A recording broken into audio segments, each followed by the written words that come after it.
শুভ সন্ধ্যা বন্ধুরা। প্রথমে চা দেখালাম, চা করছি। আর আজকে দেখো ডাল ভিজিয়ে রেখেছি। কালকে আমাদের পাড়ায় শীতলা পূজা, ওই পাড়াও খালপাড়াও শীতলা পুজো।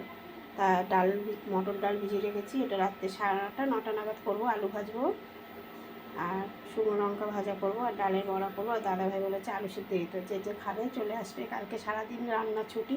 শীতল পানটা আজকে আজকে রান্না করে রাখবো, কালকে জল দিয়ে রাখবো ভাতে। তা যে খাবে চলে আসবে দিদিভাইয়ের বাড়িতে। আর দেখো চা হচ্ছে। এই সময়টা বেশিরভাগ জায়গাতেই পুজোটা হচ্ছে, শীতলা পুজো এই সময়টাই হয়। আমাদের এখানে কালকে আমাদের এই পাড়া ও পাড়া সব জায়গায় কালকে শীতল পান্তা হবে। যার বাড়িতেই আসবে শীতল পান্তা খেতে পারবে। চাটা হয়ে গেছে। আর হলো গন্ধরাজ লেবু যদি হয় আর লেবু পাতা হয়, সব থেকে বেশি ভালো লাগে খেতে পান্তা ভাতটা। তা বন্ধুরা, ঠিক বললাম তো? আর যে খাবে দিদিভাই বাড়িতে চলে আসবে। কার ভালো লাগে অবশ্যই কমেন্ট বক্সে